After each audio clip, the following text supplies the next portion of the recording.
네, 트럼프 미국 대통령이 공화당의 대선 후보로 공식 선출이 됐습니다. 민주당 후보로 확정된 바이든 전 부통령과 본격적인 맞대결이 시작되는데요. 워싱턴 연결해 자세한 소식 들어보겠습니다. 이경희 특파원.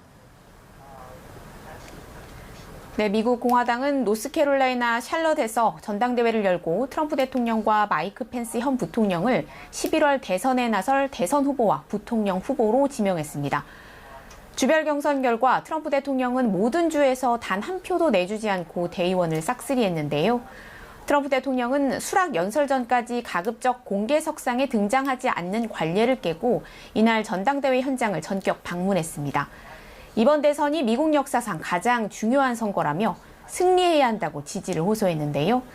트럼프 대통령은 끔찍한 방향으로 갈지 훨씬 훌륭한 방향으로 갈지 결정하는 것이라고도 말했습니다.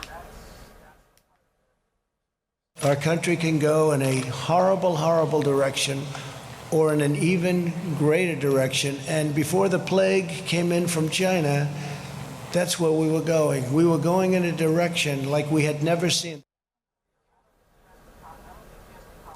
마이크 펜스 부통령도 현장을 찾아 미국은 트럼프 대통령이 백악관에 4년 더 있는 것이 필요하다고 강조했습니다. 공화당 전당대회는 참석자 규모를 대폭 줄이긴 했지만 전면 화상으로 진행했던 민주당과는 달리 오프라인 전당대회 분위기를 살려서 대조를 이뤘습니다. 네, 여전히 각종 여론조사상으로는 바이든 후보가 앞서고 있는데요. 이번 대선은 코로나19라는 전례 없는 상황 속에서 치러지는 만큼 변수도 많을 것으로 보인다고요. 네, 두 후보는 남은 70여일간 TV 토론 등 말 그대로 대혈전을 펼칠 텐데요. 여전히 각종 여론조사에서는 트럼프 대통령이 경쟁자인 바이든 후보에게 뒤지고 있습니다. 정치 웹사이트 리얼 클리어 폴리틱스가 지난 6일부터 22일까지 실시된 각종 여론조사를 취합한 결과를 보면 바이든 후보는 전국 단위로 50%의 지지율로 42.4%에 그친 트럼프 대통령을 7.6%포인트 차로 따돌리고 있습니다.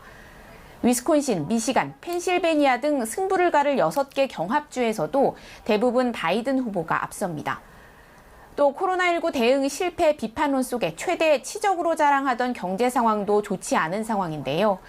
그러나 역설적으로 코로나19가 트럼프 대통령의 반전 여부를 가를 변수가 될 것으로 보입니다.